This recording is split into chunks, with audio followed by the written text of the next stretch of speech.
اعوذ باللہ من الشیطان الرجیم بسم اللہ الرحمن الرحیم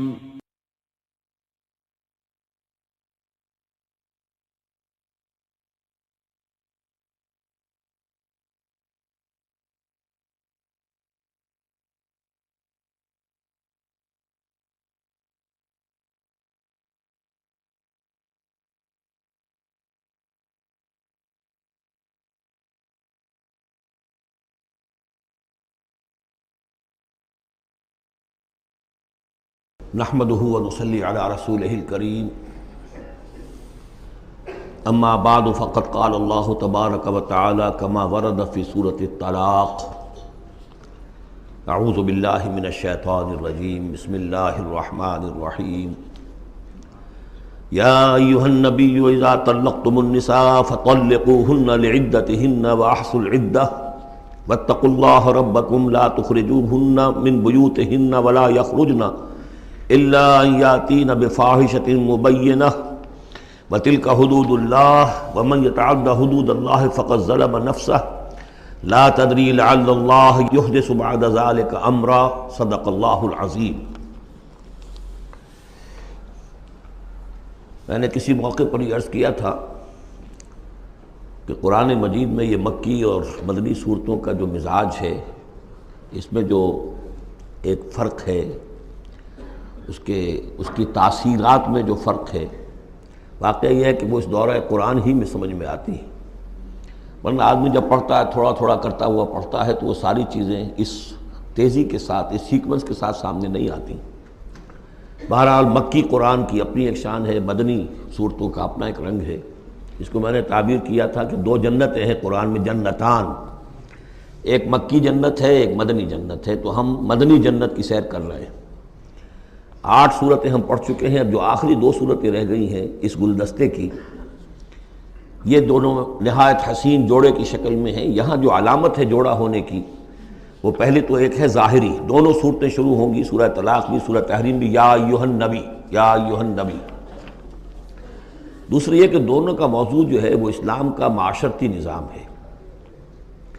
اسلام کا معاشرتی نظام اور خاص طور پر آئلی نظام، آپ کو معلوم ہے اس کی اتنی اہمیت ہے کہ سورہ بقرہ سے بات شروع ہوئی، 4 رکوع وہاں پر مفصل انہی موضوعات پر آئے، پھر سورہ نساء میں مفصل بحثیں آئیں، پھر یہ کہ سورہ نور میں، سورہ احزاب میں، پھر مجادلہ میں ہم نے دیکھا کہ ایک مسئلہ آ گیا زہار کا، اور اب یہاں پر 2 صورتیں مکمل آ رہی ہیں اس 10 صورتوں کے مجموعے میں بھی۔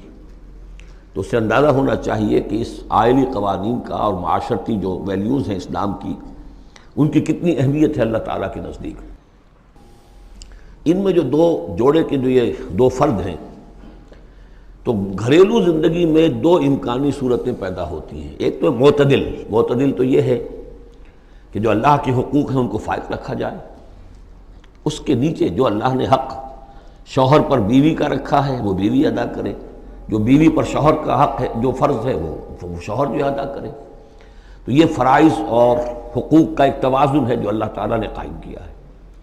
اگر یہ توازن خوبصورتی سے چل رہا ہے، حدود اللہ جو ہیں وہ ٹوٹ نہیں رہی ہیں، کہیں اس میں کوئی رخنا پیدا نہیں ہو رہا ہے، شوہر بھی بیوی بھی اپنے فرائض دینی کو ادا کرنے میں لگے ہوئے ہیں، چاہے ان میں ہائر لیول پر جا کر تھوڑا سا فرق ہو جاتا ہے، جو عام زندگی ہے اس میں کوئی فرق نہیں ہے، نماز عورت کو بھی پڑھنی ہے، مرد کو بھی پڑھنی ہے، زکوٰۃ مرد کو بھی دینی ہے، عورت کو بھی دینی ہے، روزہ عورت کو بھی رکھنا ہے، مرد کو بھی رکھنا ہے، حج جو ہے وہ فرض ہے۔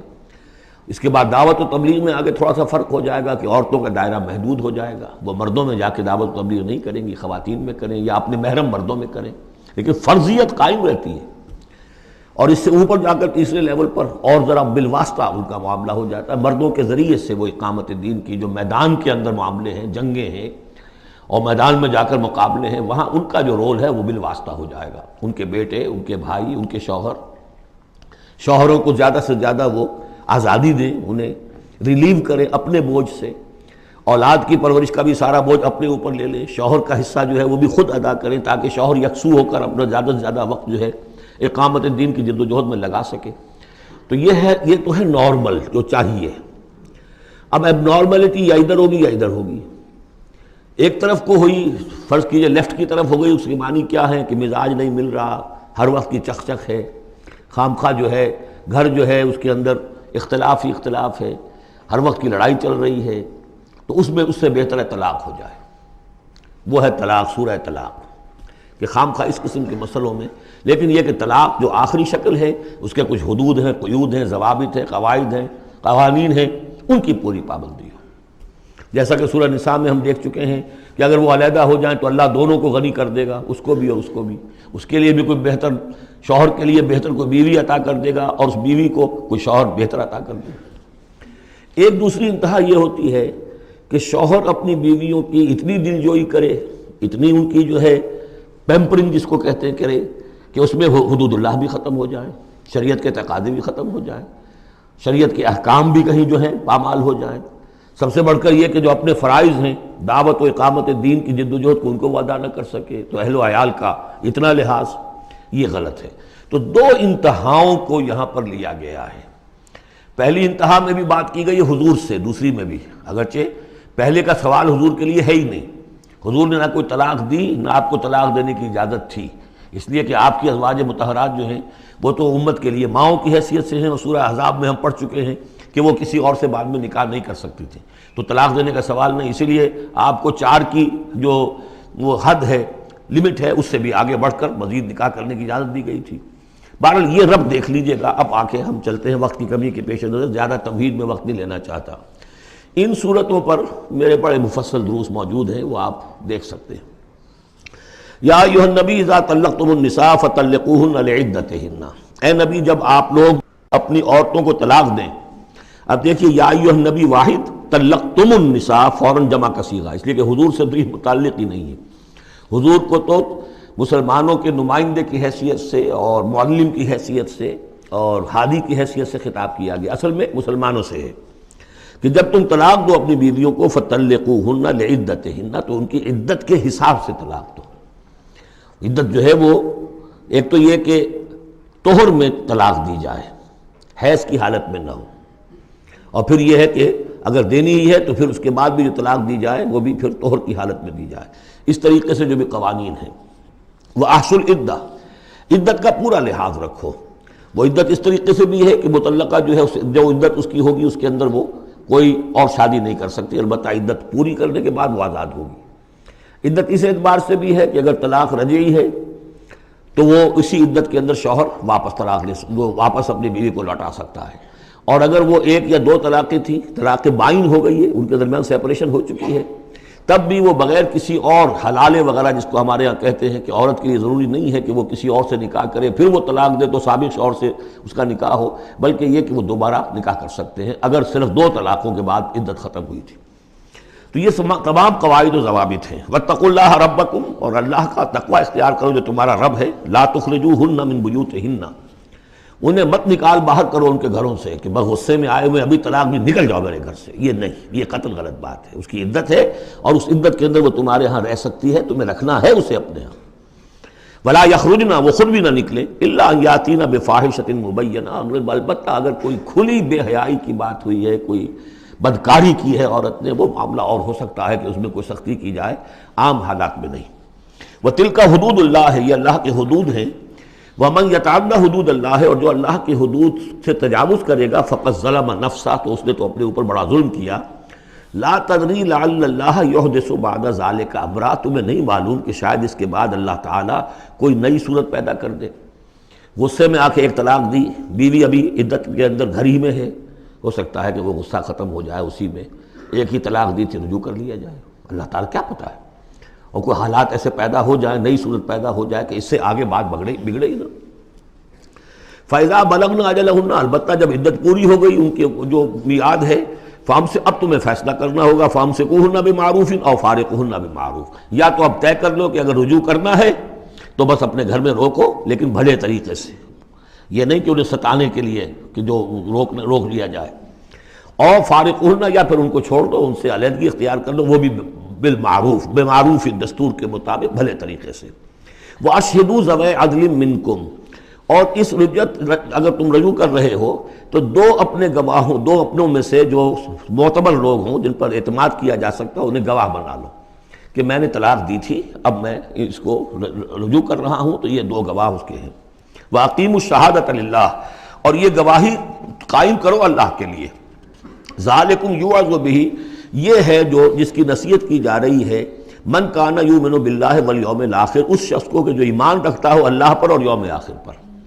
جیسے ہم نے دو جگہ دیکھا کہ حضور کا اسوہ حسنہ ہے، لیکن کس کے لیے؟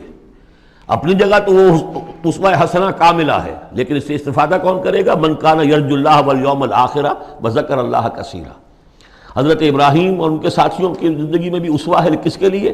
من کان یرجو اللہ والیوم الآخر۔ اسی طرح یہاں فرمایا ذالک یوعظ بہ، یہ وعد اور نصیحت تو کی جا رہی ہے، لیکن کس کے لیے؟ من کان یؤمن باللہ والیوم الآخر، جو ایمان رکھتا ہو اللہ پر اور یوم آخر پر۔ اب اس کے بعد اس سورہ مبارکہ میں یہ بڑا عجیب مقام ہے اس اعتبار سے قرآن کا۔ عجیب کے معنی کیا ہے؟ دل لبھانے والا، حسین۔ یہاں اللہ کے تقوی کا جو مقام اور مرتبہ واضح کیا جا رہا ہے اللہ کی نگاہ میں، اگر واقعتاً حقیقی تقوی ہے، صحیح تقوی ہے، قلب کا تقوی ہے، جیسے کہ حضور فرماتے تھے اپنے دست مبارک سے 3 مرتبہ آپ نے اشارہ کیا اپنے سیرہ مبارک کی طرف، التقوی ہا ہونا، التقوی ہا ہونا، التقوی ہا، تقوی یہاں ہوتا ہے۔ دل میں تقوی ہے تو تقوی ہے، باقی لباس اور وضاقتہ یہ ساری متقیوں کسی بنا لی اور اندر کا معاملہ نہیں ہے تو یہ بہروپ ہے، یہ تقوی نہیں ہے۔ لیکن حقیقی تقوی ہو تو پھر اس کا کیا مقام ہے؟ اب دیکھیے پہلی بات آ رہی ہے، وَمَن يَتَّقِ اللَّهَ يَجْعَلْ لَهُ مَخْرَجًا، جو شخص اللہ کا تقوی اختیار کرے گا اللہ اس کے لیے راستہ پیدا کر دے گا، جہاں بالکل نظر نہیں آئے گا کہ کوئی راستہ، اللہ راستہ پیدا کر دے گا۔ بالکل نظر نہیں آ رہا تھا موسیٰ کے ساتھیوں کو کہ اب کیسے بچیں گے، پیچھے لشکر آگے، آگے سمندر ہے، اللہ نے راستہ پیدا کیا۔ خود حضرت ابو بکر کا جو حال ہو گیا تھا کہ حضور اگر انہوں نے ذرا بھی دیکھ لیا، نیچے اپنے قدموں کی طرف بھی نگاہ ڈالی تو ہم نظر آ جائیں گے، آپ نے فرمایا لا تحزن ان اللہ معنا، راستہ نکالتا اللہ۔ پھر حضور گئے طائف، لیکن وہاں سے خالی ہاتھ آئے، مدینے میں اللہ نے خود ہی کھڑکی کھول دی، 6 آدمی ایمان لے آئے، آپ گئے ہی نہیں اور وہاں انقلاب بھی آ گیا۔ عظیم، اس اعتبار سے اللہ مخرج پیدا کرتا ہے۔ تم صحیح طریقے پر چلتے رہو، تقوی اختیار کرو، صحیح راستے پر جد و جہد کرو، یہ کام اللہ پر چھوڑو۔ کب اسے منظور ہے اس کا کامیاب ہونا؟ جب ہوگا وہ راستہ ایسا کھول دے گا کہ تمہیں گمان بھی نہیں ہوگا۔ وَيَرْزُقْهُ مِنْ حَيْثُ لَا يَحْتَسِبُ، اور اسے رزق دے گا وہاں سے جہاں سے اسے گمان بھی نہیں ہوگا۔ اقامت دین کی جد و جہد ہو، غلبہ دین کی جد و جہد ہو، اپنے آپ کو اجن صلاتی و نسکی و محیایا و مماتی اس کا فیصلہ کرنا ہو تو سب سے بڑی رکاوٹ آتی، کھائیں گے کیا؟ تو اللہ تو کہتا ہے رازق میں ہوں، ہے ایمان اور یقین اس پر، کر کے دیکھو تو صحیح، اس پر اعتماد تو کرو۔ لیکن یہ کہ اس پر اعتماد کرنا، توکل، بڑی مشکل بات ہے۔ وہ تو جتنا ایمان ہوگا اتنا ہی اعتماد ہوگا، اور گہرا ایمان ہوگا گہرا اعتماد ہوگا۔ وَمَن يَتَّقِ اللَّهَ يَجْعَلْ لَهُ مَخْرَجًا وَيَرْزُقْهُ مِنْ حَيْثُ لَا يَحْتَسِبُ وَمَن يَتَوَکَّلْ عَلَى اللَّهِ فَهُوَ حَسْبُهُ۔ یہ تو ابھی تقوی والے کی بات ہے کہ وہ وہاں سے رزق دے گا جہاں سے اسے ملے گا بھی نہیں، اور جس نے اللہ پر توکل کر لیا تو وہ اس کے لیے بہت کافی ہو جائے گا۔ توکل کر کے تو دیکھو، حسبہ، وہ اس کے لیے کافی ہے۔ یہاں تک فرمایا ہے حدیث میں، من کان فی حاجت اخیہ کان اللہ فی حاجتہ، اگر کوئی مسلمان اپنے کسی بھائی کی ضرورت پوری کرنے میں لگ رہا ہے، اپنا وقت صرف کر رہا ہے، اللہ اس کی ضرورت پوری کرنی شروع کر دیتا ہے۔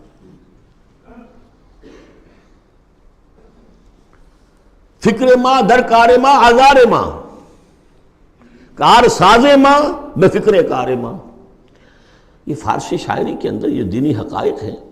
کار ساز ماں بے فکر کار ماں، میرا کارساز میرے کاموں کی فکر کر رہا ہے، میں نے اپنے آپ کو اس کے کام کے لیے لگا دیا۔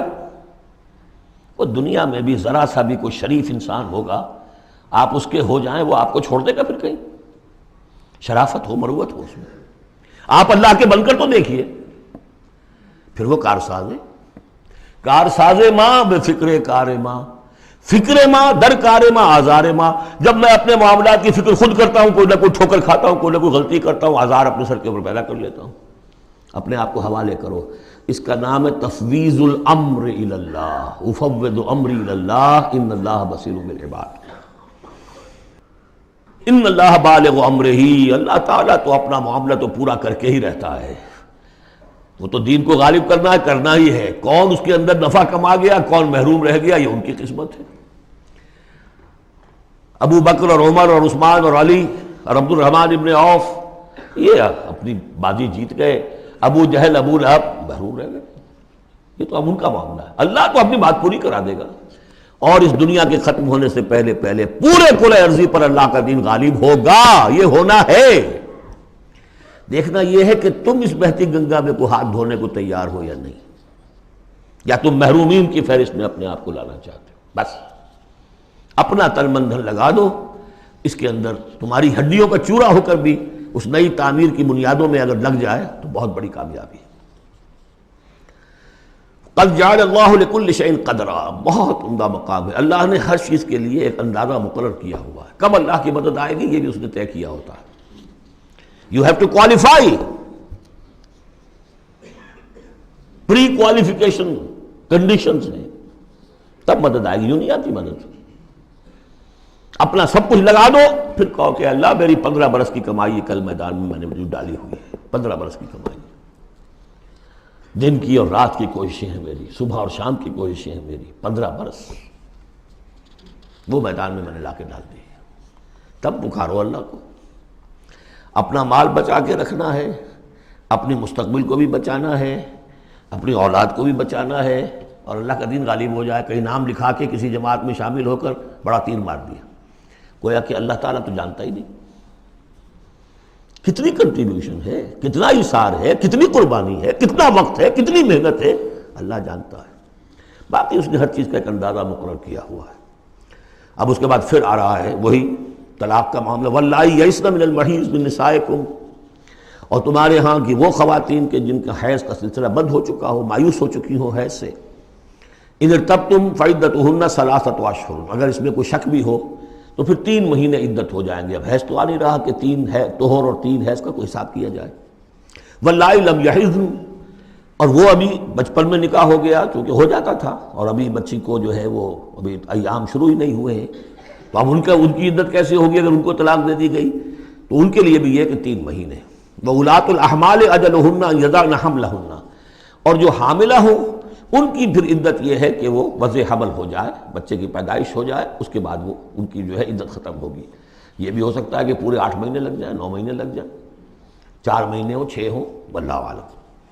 وَمَن يَتَّقِ اللَّهَ، پھر دیکھیے تقویٰ. وَمَن يَتَّقِ اللَّهَ يَجْعَل لَّهُ مِنْ أَمْرِهِ يُسْرًا، جو اللہ کا تقویٰ اختیار کرتا ہے اللہ اس کے کاموں میں آسانی پیدا کر دیتا. فَسَنُيَسِّرُهُ لِلْيُسْرَىٰ، ذالک امر اللہ انزلہ الیکم، یہ اللہ کا حکم ہے جو اس نے نازل کر دیا ہے تمہاری طرف. اللہ یہ ذمہ داری لے رہا ہے اپنے اوپر. ومن یتق اللہ یکفر عنہ سیئاتہ، اور جو اللہ کا تقوی اختیار کرے گا اللہ تعالیٰ اس کی برائیوں کو، اب یہ آخرت کا معاملہ ہو رہا ہے، اس کی برائیوں کو، اس کے گناہوں کو اس کے نامہ اعمال سے دھو دے گا. ویعظم لہ اجرا، اور اس کے لیے بہت بڑا اجر اور ثواب ہے جو عطا کرے گا. اسکنوہن من حیث سکنتم من وجدکم، اب کسی عورت کو طلاق دی ہے، ایک طلاق دی ہے، عدت میں رکھنا ہے گھر میں، وہ پہلے آ چکا ہے، لیکن گھر میں ایسا نہ ہو کہ کہیں کسی ملازمہ کی کوٹڑی میں ڈال دو اس کو. اسکنوہن من حیث سکنتم، وہیں رکھو جہاں تم رہتے ہو. من وجدکم، جو بھی تمہاری جو مقدور ہے اس کے مطابق، اسی سٹیٹس کے ساتھ. ولا تضاروہن لتضیقوا علیہن، اور انہیں کوئی تکلیف نہ پہنچاؤ کہ ان پر تنگی کر دو کہ وہ خود ہی جلدی سے روانہ ہو جائیں، گھر چھوڑ کے نکلنے پہ مجبور ہو جائیں. وَإِن كُنَّ أُولَاتِ حَمْلٍ، اور اگر وہ حاملہ ہوں، فَأَنفِقُوا عَلَيْهِنَّ، تو اب ان کے اوپر خرچ کرو، ان کا نان نفقہ وہ تمہارے ذمے ہے.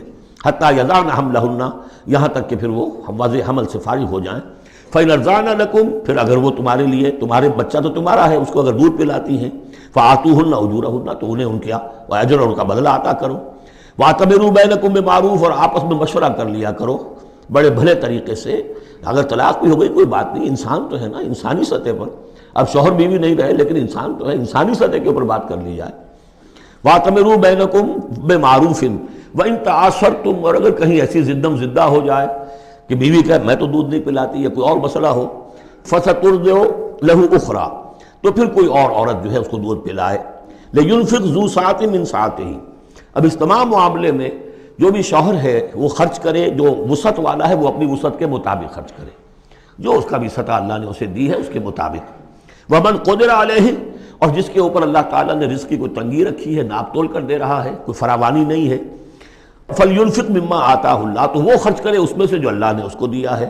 لا يُكَلِّفُ اللَّهُ نَفْسًا إِلَّا مَا آتَاهَا، اللہ تعالیٰ کسی جان کو ذمہ دار نہیں بنائے گا مگر اسی حد تک جو کچھ کہ اس نے اسے دے رکھا ہے۔ کشادگی دی ہے تو اپنی اس بیوی جو ہے مطلقہ، اس کے اوپر تم رکھو، کشادگی رکھو، تنگی ہے تو ٹھیک ہے اس حساب سے دو، اللہ تو جانتا ہے۔ سَيَجْعَلُ اللَّهُ بَعْدَ عُسْرٍ يُسْرًا، یقیناً اللہ تعالیٰ جو ہے اس کے لیے سختی کے بعد آسانی بھی پیدا کر دے گا۔ وَكَأَيٍّ مِّن قَرْيَةٍ أَتَتْ عَنْ أَمْرِ رَبِّهَا، اور کتنی ہی بستیاں ایسی ہیں جنہوں نے اپنے رب کے حکم سے سرکشی کی، وَرُسُلِهِ، اور اپنے رسولوں سے سرتابی کی، ان کا کفر کیا، فَحَاسَبْنَاهَا حِسَابًا شَدِيدًا وَعَذَّبْنَاهَا عَذَابًا نُكْرًا، تو ہم نے پھر ان سے محاسبہ کیا، ان کا بہت شدید محاسبہ، اور ہم نے ان پر آفت ڈالی اور عذاب بھیجا ان پر بہت بڑا عذاب۔ فَذَاقَتْ وَبَالَ أَمْرِهَا، پھر ان بستیوں نے اپنے معاملے کی پوری سزا جو ہے بھگت لی۔ وَكَانَ عَاقِبَةُ أَمْرِهَا خُسْرًا، اور یقیناً جو ابھی عاقبت والا معاملہ آنے والا ہے، ان کے معاملے کا جو ابھی عاقبت ہے وہ تو پھر بڑے ہی ٹوٹے والا معاملہ ہے۔ أَعَدَّ اللَّهُ لَهُمْ عَذَابًا شَدِيدًا، اللہ تعالیٰ نے ان کے لیے بڑے شدید عذاب کو تیار کیا ہوا۔ فَاتَّقُوا اللَّهَ يَا أُولِي الْأَلْبَابِ، تو اے ہوش مندو اللہ کا تقوی اختیار کرو، وہی تقوی جس کے اوپر چار مختلف طور سے بات ہو چکی ہے۔ الذین آمنوا، اے وہ ہوش مندو جو ایمان بھی لے آئے ہو، اللہ کا تقوی اختیار کرو۔ قد انزل اللہ الیکم ذکرا، اللہ نے تمہاری طرف ذکر نازل کر دیا ہے۔ یہ آیت بڑی اہم ہے، ذکر کی آگے وضاحت آ رہی۔ ذکر سے مراد کیا ہے؟ رسولا یتلو علیکم آیات اللہ مبینات لیخرج الذین آمنوا وعملوا الصالحات من الظلمات الی النور، رسول کہ جو پڑھ رہا ہے آیات اللہ کی تم پر، تمہیں سنا رہا ہے، اور وہ آیات بینات ہیں تاکہ نکالے وہ تمہیں، ان لوگوں کو جو ایمان لائے اور جنہوں نے نیک عمل کیے، اندھیروں سے نور کی طرف۔ تو ذکرہ، قد انزلنا الیکم ذکرہ، اور ذکرہ کی وضاحت رسولا یتلو علیکم آیات اللہ مبینات، یہی بات پھر آگے جا کے سورہ بینہ میں آئے گی، ابھی صرف نوٹ کر لیجئے، پھر جا کر بات پوری واضح وہاں ہوگی۔ وَمَن يُؤْمِن بِاللَّهِ وَيَعْمَلْ صَالِحًا يُدْخِلْهُ جَنَّاتٍ تَجْرِي مِن تَحْتِهَا الْأَنْهَارُ خَالِدِينَ فِيهَا أَبَدًا، اور جو کوئی اللہ پر ایمان رکھتا ہے اور نیک عمل کرتا ہے، اور نیک عمل سے مراد ایمان کے جملہ تقاضے ہیں۔ اب نیک عمل جب مکے میں جب تک تھے حضور، نیک عمل کیا تھا؟ ابھی شراب بھی حرام نہیں ہے، جوا بھی حرام نہیں ہے، سود بھی حرام نہیں ہے، پہلے 10 برس نماز 5 گانا بھی نہیں ہے۔ اس وقت نیک عمل کا کیا مطلب ہے؟ اللہ پر ایمان اور اس کی دعوت، اور تکلیف آئے تو استقامت اور جھیلنا۔ نماز آئی تھی، رات کو کھڑے رہا کرو اللہ کے سامنے، اس وقت کا نیک عمل یہ تھا۔ اب جیسے جیسے آیا مدینے میں آ گئے، اب جہاد ہے، قتال ہے، انفاق ہے، مال خرچ کرو، اب روزہ بھی فرض کیا گیا، اب نماز 5 گانا بھی جو ہے 2 سال پہلے ہو چکی ہے، اب تمہارے اوپر زکوٰۃ بھی ایک نصاب کے حساب سے آ گئی ہے، عشر بھی آ گیا ہے، اب یہ ہے۔ تو جس وقت دین کا جو تقاضا ہے وہ پورا کرنا، جملہ تقاضے، وہ عمل صالح ہے۔ ہمارا تصور یہ ہوتا ہے جہاں قرآن میں عمل صالح آیا، نماز، روزہ، ذکر، یہ اذکار، یہ ہمارے ذہن میں آتا ہے، ہم اس کو پڑھتے ہیں اپنے ذہن میں صرف ان چیزوں کے حوالے سے، جبکہ عمل، جدوجہد، محنت، وہ ہر جگہ جو حکم ہے جس وقت کا حکم ہے۔ وَمَن يُؤْمِن بِاللَّهِ وَيَعْمَلْ صَالِحًا يُدْخِلْهُ جَنَّاتٍ تَجْرِي مِن تَحْتِهَا الْأَنْهَارُ خَالِدِينَ فِيهَا أَبَدًا، وہ داخل کرے گا ان باغات میں جن کے نیچے ندیاں بہتی ہوں گی اور اس میں وہ رہیں گے ہمیشہ ہمیش، ابدا۔ قد احسن اللہ لہ رزقا، اللہ تعالیٰ نے اس کے لیے بڑا عمدہ رزق فراہم کیا ہے۔ اب ایک آیت آ رہی ہے جو آیات متشابہات میں سے ہے، تاحال اللہ الذی خلق 7 سماوات، جیسے تو یہ کہ 7 آسمانوں کا معاملہ بھی میں بار بار عرض کرتا رہا ہوں کہ ابھی آیات متشابہات میں شمار ہوگا۔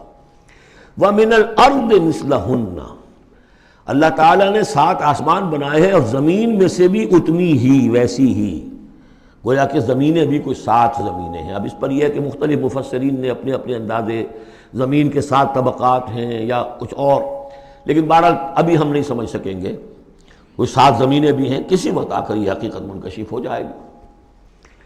یتنزل الامر بینہن، اور یہ آسمان اور زمین کے درمیان اللہ کا امر نازل ہوتا ہے، جیسا کہ ہم پڑھا ہے سورہ سجدہ میں، یدبر الامر من السماء الى الارض ثم یعرج الیہ فی یوم کان مقدارہ 1000 سنۃ مما تعدون، یہ 1000 سال کی اللہ تعالیٰ کی ایک پلاننگ ہوتی ہے، آسمان سے زمین کی طرف اس کا فیصلہ جو ہے وہ آتا ہے، فرشتے لے کر آتے ہیں، تنفیذ ہوتی ہے، اور پھر یہ کہ وہ امر جو ہے اٹھا لیا جاتا ہے۔ اب اگلے 1000 سال کا دوسرا امر ہے جو اللہ کی طرف سے اگلے دن کا لیے طے ہو چکا ہے۔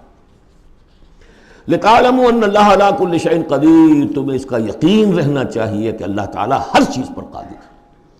میں نے یہ بات عرض کی ہے کہ 2 صفات اللہ کی ہیں جس میں یہ انتہائی اہمیت کے ساتھ عَلَىٰ كُلِّ شَيْءٍ قَدِيرٌ بِكُلِّ شَيْءٍ عَلِيمٌ، ان 2 صفات کا تو مراقبہ اتنا گہرا ہونا چاہیے کہ کبھی شک نہ آنے پائے کسی چیز کے بارے میں۔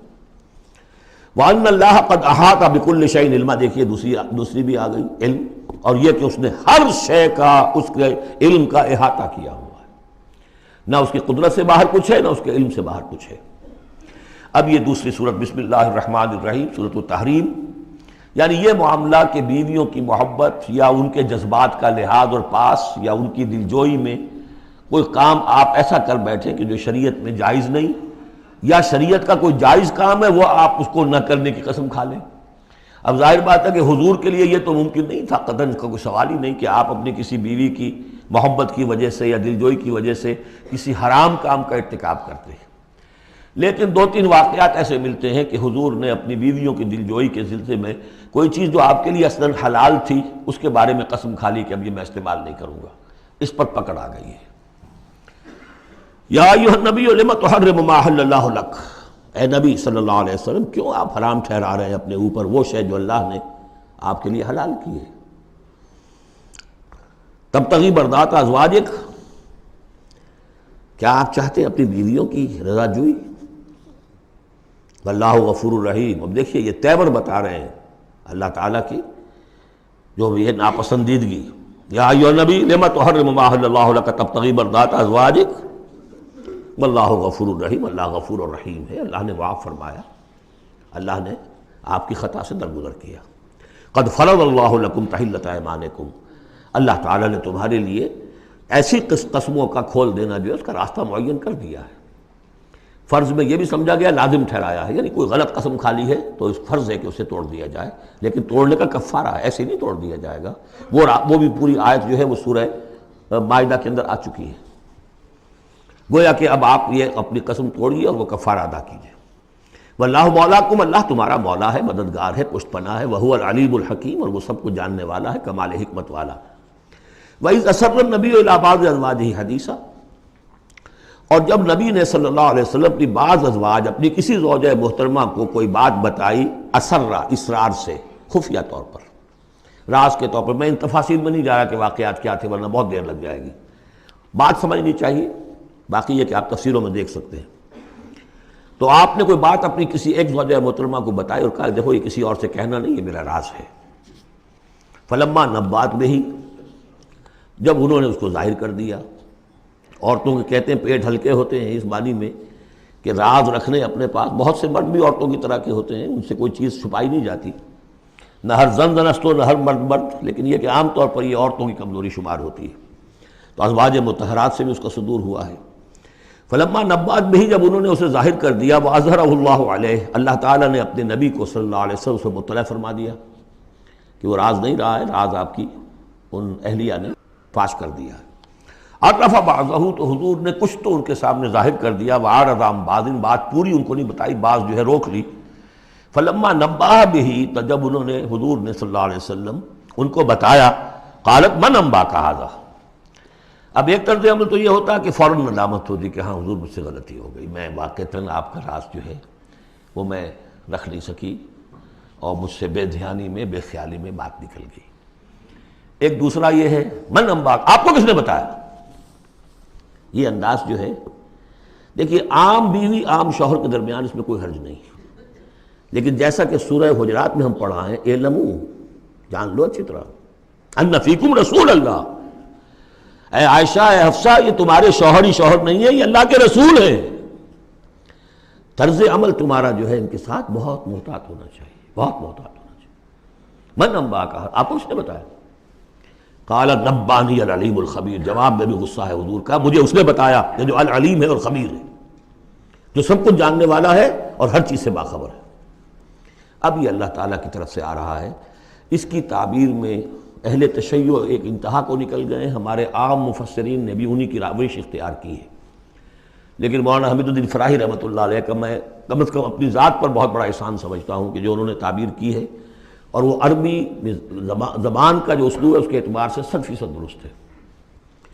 ان تتوبا الی اللہ فقد صغت قلوبکما، اگر تم دونوں، اب ظاہر بات ہے کہ ایک اہلیہ کا نے راز چھپایا جو دیا گیا تھا دوسری اہلیہ حضور کی دوسری اہلیہ کو، کہا جاتا ہے حضرت حفصہ نے یہ معاملہ کیا، حضرت عائشہ کو بتا دیا۔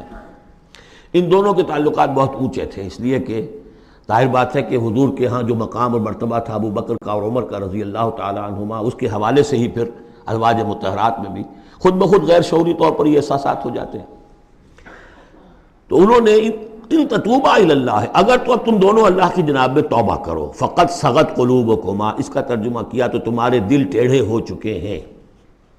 یہ اہل تشیع کا ترجمہ ہے، ازواج مطہرات سے انہیں بالعموم قد ہے، حضرت عائشہ سے بہت سخت ہے، لیکن یہ عام ازواج مطہرات سے۔ اس کا ترجمہ صحیح یہ ہے کہ اگر تم اللہ کی جناب میں توبہ کرو تو تمہارے لیے یہی مناسب ہے، اور تمہارے دل تو مائل ہو چکے ہیں، لیکن ایک ہوتا ہے ناز والے نیاز کیا جانے۔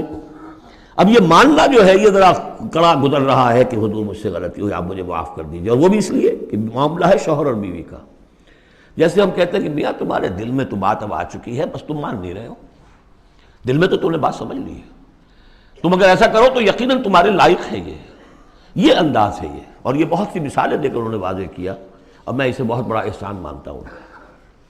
ان تتوبا الی اللہ فقد صغت قلوبکما، اللہ کی جناب میں اگر توبہ، اچھا صغن کا ایسا لفظ ہے یہ عربی زبان کا جو میں نے پہلے بھی آپ کو بتایا تھا، مالا الا مالا عن، میلان سے، مالا کے بعد الا ہوگا کسی شے کی طرف میلان، توجہ اس کا ہونا، دل کا ادھر رجحان ہونا، اور مالا عن کسی چیز سے نفرت ہو جانا، لفظ ایک ہی ہے، مال میلان، الا اور عن، رغب الا رغب عن، راغب ہوا اس شے کی طرف اور راغب ہوا اس چیز سے، متنفر ہو گیا اس چیز سے، لفظ ایک ہی ہے رغبت۔ اس طرح صغو کا لفظ ہے، تو صغو جو ہے دونوں طرف جاتا ہے، تمہارا دل تو مائل ہو ہی گیا ہے، کس طرح مائل ہو گیا ہے، یعنی وہ واقعتاً اپنی خطا کا احساس ہو گیا ہے تمہارے دلوں کو، اب صرف یہ ہے کہ زبان سے بھی اس کا اعتراف کرو، جیسے کہ حضرت آدم کو احساس ہو گیا تھا اپنی خطا کا، تو اللہ تعالیٰ نے الفاظ سکھا دیے تھے، فَتَلَقَّى آدَمُ مِن رَبِّهِ كَلِمَاتٍ فَتَابَ عَلَيْهِ، یہ ترجمہ ہے اس آیت کا صحیح۔ ان تتوبا الی اللہ فقد صغت قلوبکما وان تظاہرا علیہ، اور اگر اب جیسے کہ قاعدہ ہے عام طور پر حضور کی بھی کوئی ہلکا سا سہو اگر ہو جاتا تھا تو کس قدر انداز جو ہے سخت ہو جائے قرآن مجید کے اندر، اس لیے کہ بڑے لوگوں کے معاملے بڑے ہیں، الرب رب من تنزل والعبد عبد من ترقى، اسی طرح جو بھی اونچے لوگ ہیں ازواج مطہرات ہیں تو ان کا بھی جو بھی اظہار ناپسندیدگی ہو رہا ہے اللہ کی طرف سے، اس میں الفاظ بڑے سخت ہیں۔ اگر تم دونوں نے کوئی گٹھ جوڑ کر لیا، ان تظاہرا علیہ، محمد کے خلاف صلی اللہ علیہ وسلم، کوئی متحدہ بھاٹ بنا لیا، تو سن لو فإن اللہ ہوا مولاہ وجبریل وصالح المؤمنین والملائکۃ بعد ذلک ظہیر، کہ اللہ ان کا ولی ہے، دوست ہے، پشت بنا ہے، مددگار ہے، پھر جبرائیل ہے، پھر تمام صالح اہل ایمان ہے، پھر یہ کہ تمام فرشتے بھی اس کے بعد ان کے پشت بنا ہے۔ تو ان کے ساتھ معاملہ جو ہے وہ ان کے مقام کی مناسبت سے کرو، چاہے وہ تمہارے شوہر ہیں اور تم ان کی بیوی ہو، لیکن معاملہ کرو اس میں تمہارے امتی ہونے کا پہلو جو ہے وہ کہیں نگاہ سے اوجھل نہ ہو، وہ اللہ کے رسول ہیں، تم امتی ہو۔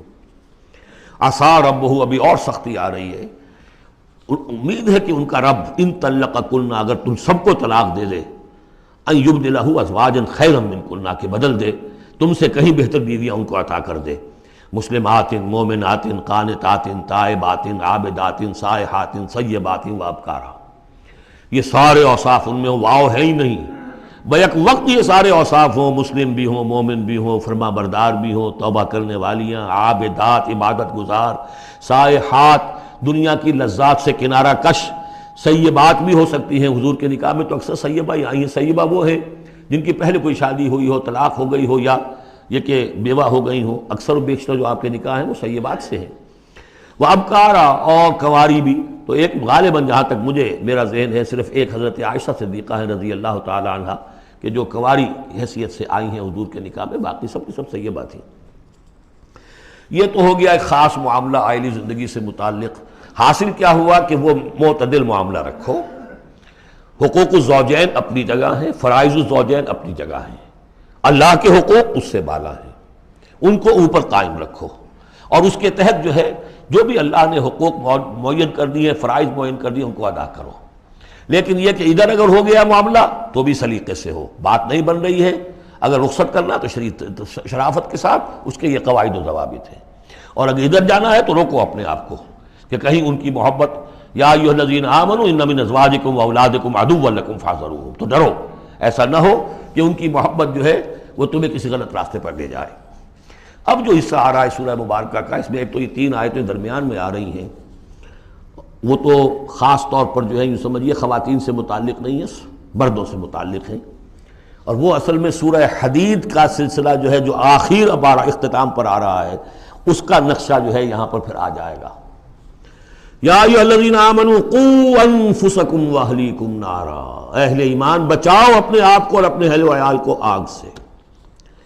یعنی دیکھیے ایک نیگیٹو اسپیکٹ تو یہ آیا تھا، یا ایھا الذین آمنوا ان من ازواجکم واولادکم عدوا لکم فاحذروہم، یہ تو نیگیٹو ہے، اپنے آپ کو محفوظ رکھو، ان کی محبت، ان کی دلجوئی تمہیں غلط راستے پر نہ ڈال دے۔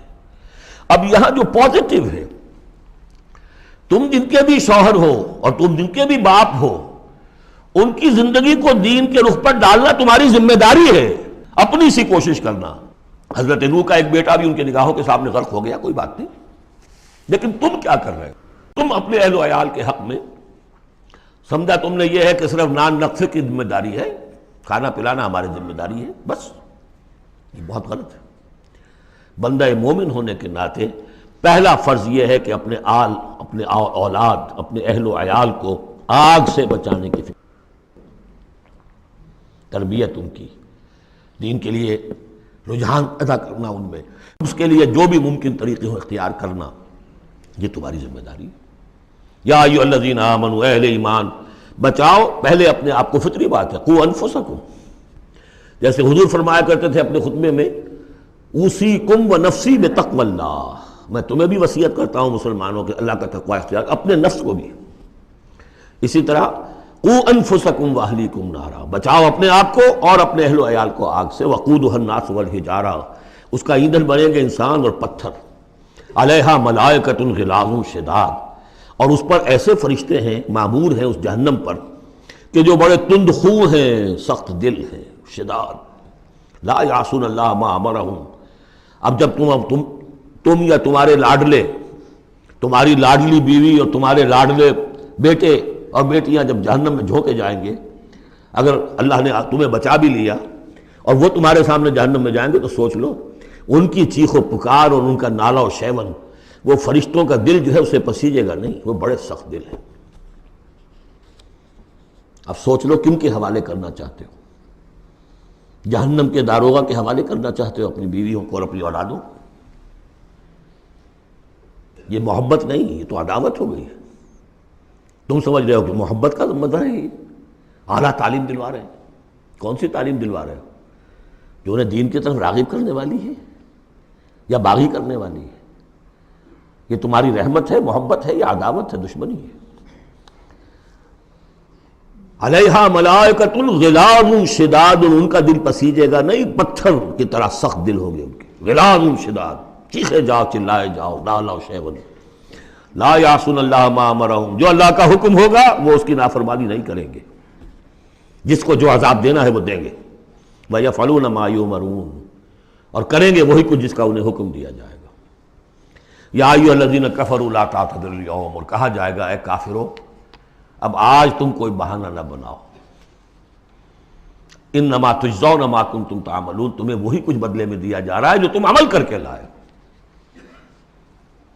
اس کے بعد ایک عظیم آیت آ رہی ہے اس سورہ مبارکہ، بلکہ اس پورے گروپ کے حوالے سے، جو میں نے عرض کیا تھا پل صراط کا ایک نقشہ آیا ہے وہاں، اس کی ایک جھلک یہاں بھی دکھائی گئی ہے، جو سورہ حدید میں تھا وہ یہاں ہے، یہاں اختصار کے ساتھ۔ یا ایھا الذین آمنوا توبوا الی اللہ توبۃ نصوحا، اہل ایمان توبہ کرو اللہ کی جناب میں بڑے خلوص کے ساتھ، اخلاص کے ساتھ۔ اس توبہ کو یہی نہ سمجھیے کہ خدا نخواستہ کوئی شراب پیتا ہے بس اسے توبہ کر لی، ٹھیک ہے یہ بھی توبہ ہے، کوئی رشوت لیتا ہے ادھر رشوت سے توبہ کر لی، یہ بھی توبہ۔ سب سے بڑی توبہ یہ تم جا کدھر رہے ہو، دنیا کی طرف یا آخرت کی طرف؟ کس کے نقش قدم کی پیروی کر رہے ہو، محمد کی صلی اللہ علیہ وسلم یا کسی اور کی؟ زندگی کا رخ کیا ہے؟ پلٹو، لوٹو اللہ کی طرف، آخرت کی طرف۔ جو آپ پڑھ چکے ہیں سورہ ذاریات، ففروا الی اللہ، دوڑو اللہ کی طرف، لپکو اللہ کی طرف۔ کدھر جا رہے ہو؟ فأین تذهبون، کدھر جا رہے ہو؟ یا ایھا الذین آمنوا توبوا الی اللہ توبۃ نصوحا۔ غفلت میں زندگی گزر گئی، اب بھی جب تک کہ موت کے آثار شروع نہیں ہوتے، چاہے کتنا بڑھاپا آ گیا، موقع ہے۔ فرائض دینی کو سمجھو کہ وہ کیا ہے، ان کو ادا کرنے کے لیے کمر کسو۔ فرائض دینی صرف نماز و روزہ ہی نہیں ہے، فرائض دینی باطل کے غلبے کے تحت اگر تم زندگی گزار رہے ہو تو اس کے خلاف بغاوت، اس کے لیے جد و جہد۔ یہ نہیں کہ بس کھڑے ہو نعرہ مارو اور کوئی آپ کے اوپر گولیاں چلیں اور ختم، تیاری کرو اس کے لیے۔ جماعتی زندگی ہو، ان کی تربیت ہو۔ 12 برس تک مکے میں جو کرتے رہے محمد رسول اللہ صلی اللہ علیہ وسلم، اس کا کوئی عکس ہو۔ وہ کیفیت تو پیدا نہیں ہو سکتی، یہ رتبہ بلند ملا جس کو مل گیا، کوئی عکس اس کا 1000 میں ایک درجے میں کچھ تو ہو۔ یہ پیدا کرو، تیاری کرو، سمجھو منہج انقلاب نبوی کیا تھا۔ توبوا الی اللہ توبۃ نصوحا، خالص توبہ، پاک توبہ۔ یہ نہ ہو کہ دل میں کہیں چور رکھا ہوا ہے کہ پھر کرنا تو ہے وہی کام، توبہ کی تسبیح کر لو، وہ توبہ نہیں۔ اگر تم خالص توبہ کرو گے، عسیٰ ربکم ان یکفر عنکم سیئاتکم، امید ہے تمہارا رب تم سے تمہاری برائیوں کو دور کر دے گا، نامہ اعمال کے دھبے بھی دھو دے گا۔ التائب من الذنب کمن لا ذنب لہ، جو حقیقت میں توبہ کر لے گناہ سے، وہ ایسے جیسے اس نے گناہ کبھی کیا ہی نہیں۔ اور یہ کہ آئندہ بھی تمہارے دامن کردار پر جو داغ ہیں وہ بھی دھو دے گا۔ وَيُدْخِلَكُمْ جَنَّاتٍ تَجْرِی مِن تَحْتِهَا الْأَنْہَارُ، داخل کرے گا تمہیں ان باغات میں جن کے دامن میں ندیاں بہتی ہوں گی۔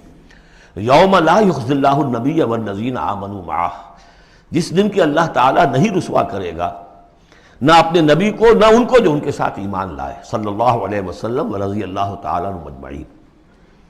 نورہم یسعی بین ایدیہم، ان کا نور دوڑتا ہوگا ان کے سامنے، وبایمانہم، اور ان کے داہنی طرف۔ وہی الفاظ جو سورہ حدید میں آئے۔ دل میں ایمان تھا تو نور ایمان سامنے کی طرف اس کا ٹارچ کی روشنی پڑے گی، اور اعمال صالحہ کا نور داہنی طرف ہوگا۔ داہنا ہاتھ اعمال صالحہ کا قاسم ہے۔ یقولون ربنا اتمم لنا نورنا، اور وہ کہتے ہوں گے کہ اے رب ہمارے نور کو کامل فرما دے۔ اس کو مطلب سمجھ لیجئے، حضور نے فرمایا جن کو نور عطا ہوگا، کچھ لوگوں کا نور تو صرف اتنا ہوگا کہ ان کے قدموں کے آگے روشنی ہو جائے گی، وہ بھی بڑی غنیمت ہے۔ اندھیرے میں پگڈنڈی پر چلنا ہو تو وہ اتنی ٹارچ کی روشنی بھی وہ معلوم ہوگا بہت غنیمت ہے۔ لیکن کچھ لوگوں کو ایسا نور ملے گا کہ جس کی روشنی یہاں مدینے سے صنعاء تک جائے گی، یمن کا شہر۔ ابو بکر صدیق کو کون سی روشنی ملے گی؟ ہمیں تو وہ ٹارچ بھی مل جائے تو بہت غنیمت ہے، لیکن جنہیں وہ تھوڑا ملے گا، کیوں تھوڑا ملا؟ کوتاہیاں تھیں، تقصیرات تھیں، کمی تھی، جتنا کرنا چاہیے تھا اتنا نہیں کیا تھا، کچھ بچا بچا کے بھی رکھا تھا۔ تو بچا بچا کے نہ رکھ اسے، تیرا آئینہ ہے وہ آئینہ کہ شکستہ ہو تو عزیز تر ہے نگاہ آئینہ ساز میں۔ لہذا کم ہوگا، پھر وہ دعا کریں گے ربنا اتمم لنا نورنا، اپنے کرم سے، اپنے فضل سے، اپنی شان غفاری سے ہماری کوتاہیوں کو ڈھانپ لے اور ہمارے نور کو بھی کامل فرما دے۔ اتمم لنا نورنا واغفر لنا، ہمیں بخش دے، انک علی کل شیء قدیر، یقیناً اے اللہ تو ہر شے پر قادر ہے، تیرا ہاتھ کون روک سکتا ہے۔ یا ایھا النبی جاہد الکفار والمنافقین واغلظ علیہم ومأواہم جہنم وبئس المصیر۔ اے نبی صلی اللہ علیہ وسلم، جہاد کیجئے کافروں سے بھی اور منافقوں سے بھی۔ یہ آیت جو کہ تو سورہ توبہ میں بھی آ چکی ہے۔ واغلظ علیہم، سختی کیجئے۔ آپ کی طبیعت میں نرمی ہے، اور اس نرمی کا ناجائز فائدہ اٹھاتے ہیں منافقین، کیونکہ قانونی ان کو پروٹیکشن حاصل ہے، مسلمان تو ہے وہ، تو آپ ان کے ساتھ بھی وہ معاملہ کرتے ہیں کہ جو اہل ایمان کے ساتھ کرتے ہیں۔ چنانچہ وہ کہتے ہیں ہوا اذن، یہ تو کان ہی کان ہے نرے، بس کان ہی کان ہے، سن لیتے ہیں، سمجھتے تو ہے ہی نہیں، دماغ میں بھیجا نہیں ہے ان کے، یہ بھی کہتے تھے وہ۔ لیکن آپ سختی کیجئے۔ یا ایھا النبی جاہد الکفار والمنافقین واغلظ علیہم، ومأواہم جہنم، ان کا ٹھکانہ جہنم ہے، وبئس المصیر، اور بہت ہی برا ٹھکانہ ہے۔ اب جو ان دو صورتوں میں خواتین کا معاملہ آیا، اس کے حوالے سے اب یہ مقام آ رہا ہے بہت اہم، اس بات کو واضح کرنے کے لیے کہ خواتین اس غلط فہمی میں مبتلا نہ ہوں کہ اللہ کے ہاں سوال جواب جو ہونا ہمارے شوہروں سے ہی ہونا ہے، ہم سے کیا ہے، ہم تو ان کے تابع ہیں۔ ہر عورت ایک مکمل انسان ہے، فل ہیومن بینگ، اور جہاں تک اس کی ایک آنر کا تعلق ہے، dignity and honour, human dignity, وہ بالکل مساوات طور پر شیئر کرتی ہے، اخلاقی طور پر مساوات ہے بالکل، اور ہر ذمہ دار ہے اپنے فرائض کی، عورت بھی جیسے کہ مرد ہے۔ اس کا اپنا ایمان ہوگا، عمل صالح ہوگا تو اللہ کے ہاں بیڑا پار ہوگا، اپنا ایمان اور عمل صالح نہیں ہے تو شوہر بڑے سے بڑا ہو وہ بچا نہیں سکے گا۔ یہ حقیقت کو واضح کرنے کے لیے 3 خواتین بلکہ 4 خواتین کی مثال یہاں آئی ہے۔ ضرب اللہ مثلا للذین کفروا امرأۃ نوح وامرأۃ لوط، اللہ تعالیٰ نے مثال بیان کی ہے کافروں کے لیے نوح کی بیوی اور لوط کی بیوی کی۔ کانتا تحت عبدین من عبادنا صالحین، وہ دونوں تھیں ہمارے 2 بہت صالح بندوں کے تحت، ان کے نکاح میں تھیں، فخانتاہما، تو انہوں نے ان سے خیانت کی، فلم یغنیا عنہما من اللہ شیئا، تو نہ بچا سکا انہیں ان کا شوہر، ان کے دونوں شوہر جو ہیں نہ بچا سکے اپنی دونوں بیویوں کو کچھ بھی۔ بیوی بھی غرق ہوئی، حضرت نوح علیہ السلام کی وہ بیوی، اور حضرت لوط کی وہ بیوی بھی اسی طریقے سے جو پتھراؤ ہوا اسی میں ہلاک ہوئی۔ تو نہ یہاں وہ بچا سکے شوہر، وقیل ادخلوا النار مع الداخلین، اور کہہ دیا جائے گا داخل ہو جاؤ جہنم میں داخل ہونے والوں کے ساتھ، کوئی شوہر تمہیں نہیں بچا سکتا، چاہے وہ نوح اور لوط ہوں۔ لوط تو خیر اولو العزم من الرسل میں ان کا شمار عام طور پر نہیں ہوتا، حضرت نوح تو بہت اولو العزم، 950 برس جنہوں نے دعوت دی ہے۔ اسی لیے حضور اپنے گھر کی خواتین کو جمع کر کے پھر کہا فرمایا کرتے تھے، یا فاطمہ بنت محمد انقذی نفسک من النار فانی لا املک لک من اللہ شیئا، یا صفیہ عمۃ رسول اللہ انقذی نفسک من النار فانی لا املک لک من اللہ شیئا، اے فاطمہ محمد کی نور چشم، لخت جگر، اپنے آپ کو آگ سے نکالو، بچاؤ، مجھے کوئی اختیار حاصل نہیں ہوگا تمہارے بارے میں اللہ کے ہاں، اے صفیہ اللہ کے رسول کی پھوپھی، اپنے آپ کو آگ سے بچاؤ، اس لیے کہ مجھے کوئی اختیار حاصل نہیں ہوگا۔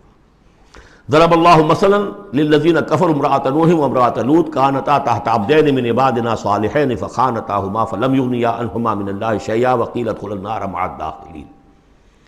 یہ میں بیان کر چکا ہوں ایک دفعہ پہلے بھی کہ اہل تشیع کا خیال یہ ہے کہ یہ زانیہ تھیں دونوں بیوییں، اہل سنت اس کو تسلیم نہیں کرتے۔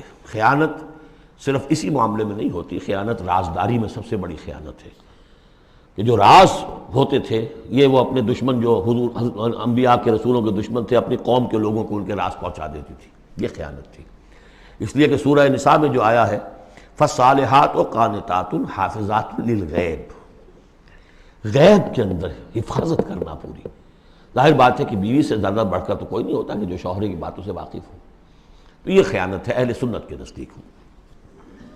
لیکن بہرحال نتیجہ یہی ہے کہ وہ پھر جہنمی ہے، اور صرف نبی کی بیوی ہونے کے ناطے سے انہیں چھٹکارا نہیں مل جائے گا۔ وضرب اللہ مثلا للذین آمنوا امرأۃ فرعون، اور اہل ایمان خواتین کے لیے اللہ تعالیٰ نے مثال بیان کی ہے فرعون کی بیوی کی، آسیہ ان کا نام تھا۔ اذ قالت رب ابن لی عندک بیتا فی الجنہ، اب اس ایک جملے میں ان کی پوری ذہنی اور نفسیاتی کیفیت سامنے آ رہی ہے، جبکہ اس اللہ کی بندی نے کہا پروردگار میرے لیے تو جنت میں اپنے پاس ایک مکان بنا لے، وَنَجَّنِي مِن فِرْعَوْنَ وَعَمَلِهِ، مجھے نجات دے اس فرعون سے بھی اور اس کے عمل سے بھی، وَنَجَّنِي مِنَ الْقَوْمِ الظَّالِمِينَ، اور اللہ جلد از جلد مجھے نجات دے ان ظالموں کی قوم سے۔ یعنی موت کی آرزو کر رہی ہیں، محل میں عیش و آرام ہر طرح کا حاصل ہوگا، کیا نہیں ہوگا، لیکن اللہ کے ساتھ ایمان کا معاملہ یہ ہے، اور شوہر کا جو بھی خدائی کا دعویٰ کر کے بیٹھا ہوا ہے، کیا اس نے کفر کا اس کا معاملہ ہے، تو ان کے اندر بیزاری کتنی ہے اپنے اس شوہر سے۔ تو گویا کہ 2 انتہائی مثالیں آ گئیں، بہترین شوہروں کے ہاں بدترین انجام والی بیویاں، اور بدترین شوہر کے ہاں بہترین انجام والی بیوی جس کا کہ ذکر ہو رہا ہے۔ اور سب سے اونچی جو خواتین ہوں گی حضرت مریم، حضرت آسیہ، حضرت خدیجہ، حضرت عائشہ، حضرت فاطمہ، یہ یوں سمجھیے چوٹی کی خواتین ہوں گی قیامت میں۔ تو اس حوالے سے یہ جو آسیہ ہیں یہ بھی انہی میں۔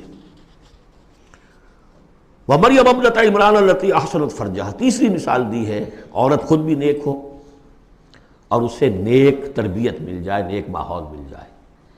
وَكَفَّلَهَا زَكَرِيَّا، حضرت زکریا جو ہیں انہوں نے ان کی کفالت کی، ان کی پرورش کی، ان کو اپنے پاس رکھا، تربیت کی، ایک نبی کے آغوش تربیت میں پلی ہیں، لہذا وہ نور علی نور ہے۔ وَمَرْيَمَ ابْنَتَ عِمْرَانَ الَّتِي أَحْصَنَتْ فَرْجَهَا فَنَفَخْنَا فِيهِ مِن رُوحِنَا، تو ہم نے پھونک ماری اس میں اپنے روح کی۔ وَصَدَّقَتْ بِكَلِمَاتِ رَبِّهَا، اور اس نے تصدیق کی اپنے رب کی تمام باتوں کی، جو بھی وحی کے ذریعے سے فرشتے بتاتے رہے کہ اے مریم تجھے اللہ نے چن لیا ہے، اور اے مریم تمہارے لیے اللہ کا فیصلہ یہ ہے کہ تیرے ہاں بیٹا ہوگا، یہ ساری باتیں انہوں نے مانی تسلیم کی۔ صدقت بکلمات ربہا وکتبہ، اور جو اس کی کتابیں تھیں، ظاہر بات ہے کہ تورات ان کے پاس موجود تھی، زبور ان کے پاس موجود تھی، انبیاء کے اور صحیفے ان کے پاس موجود تھے۔ یہ تو صرف 1900 سال پہلے کی بات ہے جو ہم کر رہے ہیں اس وقت۔ All the prophets of the old testament, ان کے تمام صحیفے، پوری اولڈ ٹیسٹمنٹ موجود تھی۔ وکتبہ، اور اس کی تمام کتابوں کی انہوں نے تصدیق کی۔ وکانت من القانتین، اور وہ تو بہت ہی فرما بردار بندیوں میں سے تھیں۔ تو تین چیزیں تو آ گئی، چوتھی کسر رہ گئی کہ نہیں رہ گئی؟ آپ نے کچھ سوچا یا نہیں؟ بہترین شوہر کے ہاں بدترین بیوی، بدترین شوہر کے ہاں بہترین اور خاتون، ایک خاتون نور علی نور، خود بھی نیک، ماحول بھی نیک۔ چوتھی کون سی بات رہ گئی؟ خود بھی بدتینت اور شوہر اس سے بڑھ کر، بلکہ یہ کہنا مشکل ہو جائے کہ شوہر زیادہ بدتینت ہے یا وہ خود زیادہ بدتینت ہے۔ اس کی مثال معلوم ہے کہاں ہے؟ تبت یدا ابی لہب وتب ما اغنی عنہ مالہ وما کسب سیصلی نارا ذات لہب وامرأتہ حمالۃ الحطب فی جیدہا حبل من مسد۔ یہ پھر جب وہاں پہنچیں گے پڑھیں گے، شوہر بھی بدتینت، بیوی بھی بدتینت، ظلمات بعضها فوق بعض۔ اللہ کے فضل و کرم سے سورہ تحریم ختم ہوئی، اب ہم پھر آ رہے ہیں مکی جنت میں داخل ہو رہے ہیں۔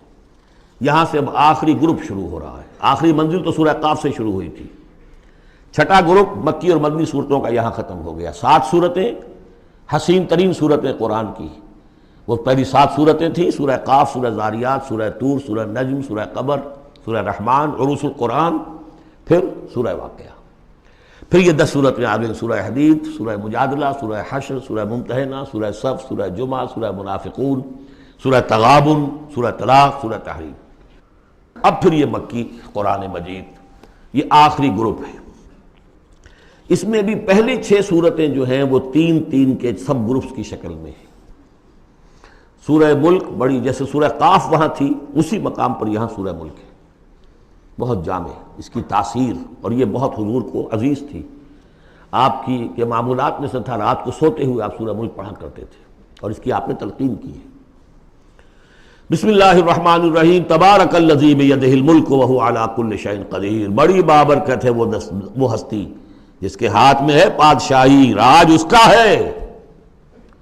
یہ ہے دین کا سیاسی پہلو، پوری کائنات پر اس کا راج چل رہا ہے۔ دنیا میں بغاوت ہے، کیوں ہے؟ وہ اپنے ایمان کے دعوے داروں کا امتحان لینا چاہتا ہے بس، ورنہ سورج، چاند، گیلیکسیز، پوری کائنات اور خود ہمارے جسم کا ایک ذرہ اس کے قانون کا پابند ہے، تابع ہے۔ ہمارا جسم ہمارے اختیار میں کہاں ہے؟ میں تنگ آ جاتا ہوں، 2 دن ہوتے ہیں یہاں سے تو طبیعت خراب ہو جاتی ہے، جب تک کہ پھر وقت لگتا ہے، قینچی لے کر بیٹھتا ہوں۔ اگر میں چاہوں کہ یہاں بال نہ آئے، میرا جسم ہے، میرا تو اختیار نہیں، وہ تو آئیں گے۔ تو ہمارا جسم بھی جہاں تک اس کی فزیولوجی کا تعلق ہے، اس کی اناٹومی کا تعلق ہے، یہ سارا اللہ کے قانون کے تابع، میرے تابع تو نہیں۔ میں چاہوں میرا دل ذرا رک جائے، جب چاہوں میں اس کو سٹارٹ کر دوں تو یہ تو نہیں ہوگا، جب بند ہوگا بند ہو جائے گا، میرے اختیار میں نہیں ہے۔ لیکن یہ کہ جو ہماری اختیاری زندگی ہے اس میں ہم نے طے کر لیا ہے کہ اللہ کی نہیں مانیں گے، اپنی مانیں گے، اپنی مانیں گے، اپنی بیویوں کی مانیں گے، اور جو بھی نظام ہے اس کے ساتھ وفاداری کریں گے، چاکری کریں گے، ان کی ملازمت کریں گے، ان کے رتھوں کے اندر ہم بیل بن کر جوتیں گے تاکہ ہمیں عیش ملے، دنیا کے اندر ہمارے لیے مقامات ہوں، ہماری عیش، بس اللہ خیر صلی اللہ۔ تو یہ ہے اصل میں امتحان۔ ورنہ بادشاہی یہاں اب بھی اسی کی ہے. یہ صرف ہلدی کی گانٹھ ہے جسے لے کر ہم پنساری بن کر بیٹھ گئے. میری مرضی، میرا خیال، میرا نظریہ یہ ہے، اور ہمارے نزدیک جو ہے طریقتکم المثلی، ہمارے جو کلچر ہے، مثالی نظام جو ہم نے بنایا ہے، ہمیں اس کی حفاظت کرنی ہے. تبارک الذی بیدہ الملک وہو علی کل شیء قدیر، وہ ہر چیز پر قادر ہے. الذی خلق الموت والحیاۃ لیبلوکم ایکم احسن عملا. اب دیکھیے ہم نے حیات انسانی کا جو اب تک سمجھا ہے، جس کو کہ عمرو نے، جو کہ بہت بڑا شاعر ہے، اس نے اپنی بیوی سے خطاب کر کے کہا ہے حیات ثم موت ثم بعث حدیث و خرافات یا ام عمری. یہ کیا ہے زندگی پھر موت پھر زندگی، یہ کیا سب حدیث و خرافات معاذ اللہ. ہم نے بھی دیکھا پہلے کنتم امواتا فاحیاکم ثم یمیتکم ثم یحییکم ثم الیہ ترجعون. یہ وقفے کیوں ڈالے گئے؟ یہ موت کا وقفہ کیوں ڈال کر زندگی کا ایک حصہ نکال دیا علیحدہ؟ 30 40 50 60 سال یہ دنیا کی زندگی، پھر موت کا وقفہ. موت ایک زندگی کا وقفہ ہے، یعنی آگے بڑھیں گے دم لے کر. کیوں؟ اس کی حکمت بتائی جو ہم پڑھائیں سورہ واقعہ میں. قدرنا بینکم الموت، تمہاری ہی زندگی کا تسلسل ہے جس میں ہم نے ایک وقفہ موت کا ڈال دیا ہے. کیوں ڈالا ہے؟ خلق الموت والحیات لیبلوکم ایکم احسن عملا. یہ جو چنک علیحدہ کیا ہے یہ اس لیے کہ تمہاری آزمائش ہو، امتحان ہو، تمہیں جانچا جائے. وہ 3 گھنٹے کا امتحان ہوتا تھا جو دیتے تھے تم کبھی اسکولوں میں، اب یہ 30 برس کا سمجھ. اور واقعی 30 برس ہی ہوتے ہیں آدمی کے پاس. پہلی زندگی کے 20-25 برس ویسے گزر گئے، شعوری ابھی نہیں ہے، اور پھر ایک خاص عمر کے بعد جو ہے اعضاء ڈھیلے پڑ گئے، اور پھر یہ کہ لا یعلم من بعد علم شیئا. 30 نہیں ہوں گے 40 مل جائیں گے آدمی کو. کام تو یہی ہوتا اس کی زندگی کا. لیکن اس لیے ہے لیبلوکم ایکم احسن عملا، تاکہ تمہیں جانچے پرکھے دیکھے تم میں سے کون ہے اچھے عمل کرنے والا. اب دیکھیے علامہ اقبال کی جو نظم ہے زندگی کے موضوع پر، واقعہ یہ ہے کہ بہت چوٹی کی چیز ہے، بہت عمدہ چیز. تو اسے پیمانہ امروز فردا سے نہ ناپ، جاویداں پہم دواں ہر دم جواں ہے زندگی. قلزم ہستی سے تو ابھرا ہے مانند حباب. جیسے سمندر میں ایک بلبلا سا ہوتا ہے، کتنی زندگی ہوتی ہے بلبلے کی. قلزم ہستی سے تو ابھرا ہے مانند حباب، اس زیاں خانے میں تیرا امتحان ہے زندگی. خلق الموت والحیات لیبلوکم ایکم احسن عملا. ہے کبھی جاں اور کبھی تسلیم جاں ہے زندگی. کبھی زندگی جان سے مترادف ہے، عبارت ہے، کبھی جان دینا اصل زندگی ہے. وَلَا تَقُولُوا لِمَنْ يُقْتَلُ فِي سَبِيلِ اللَّهِ أَمْوَاتٌ بَلْ أَحْيَاءٌ وَلَٰكِن لَا تَشْعُرُونَ. ہے کبھی جان اور کبھی تسلیم جان ہے زندگی. اصل زندگی جو ہے وہ جان دے دینے سے حاصل ہوتی. الذی خلق 7 سماوات طباقا، وہ اللہ جس نے بنائے 7 آسمان ایک دوسرے کے اوپر. آیات متشابہات میں سے ہے. ما تری فی خلق الرحمن من تفاوت، تم نہیں دیکھ پاؤ گے اللہ کی تخلیق میں کہیں کوئی فرق. اتنا محکم نظام ہے، اتنا محکم نظام. کیا کسی سائنسدان نے آج تک یہ بھی کہا کہ تخلیق میں یہاں نقص ہے؟ کسی نے کہا؟ زوالوجی کی فیلڈ میں یا باٹنی کی فیلڈ میں یا کسی اور فیلڈ میں، جیولوجی کی فیلڈ میں، ایسٹرونومی کی، کسی نے کہا ہے؟ ما تری فی خلق الرحمن من تفاوت فارجع البصر هل تری من فطور. پھر ذرا دوبارہ لوٹا لو اپنی نگاہ، دیکھ لو، ہر میدان میں دیکھ لو، کہیں تمہیں کوئی رکھنا نظر آتا ہے؟ اگر یہ تخلیق کامل ہے تو کامل حقیقت میں کون ہے؟ اس کا خالق، اس کا باری، اس کا مصور. بس یہ نظر نہیں آتا. سائنسدان سب کچھ دیکھ رہے ہیں، ڈھونڈنے والا ستاروں کی گزرگاہوں کا اپنے افکار کی دنیا میں سفر کر نہ سکا. بڑے بڑے صاحب بصیرت اور بڑے بڑے عقل مند اپنی ناک تلے کے پتھر سے ٹھوکر کھاتے ہیں. دیکھ رہے ہیں ٹیلیسکوپ سے ٹھوکر کھا رہے ہیں وہاں جو سامنے پتھر پڑا ہوا ہے اس سے. یہ ہو رہا ہے آج ہمارے ساتھ. سپر جیل کا بسرا کر رہے ہیں، پھر لوٹاؤ ذرا اپنی نگاہ کو 2 مرتبہ اور. ینقلب الیک البصر خاسئا وہو حسیر. تمہاری نگاہ تھک ہار کر لوٹ آئے گی، تمہیں ہماری تخلیق میں کہیں کوئی رکھنا، کوئی دراڑ نظر نہیں آئے گی. بارک اللہ لی ولکم فی القرآن العظیم ونفعنی وإیاکم بالآیات والذکر الحکیم۔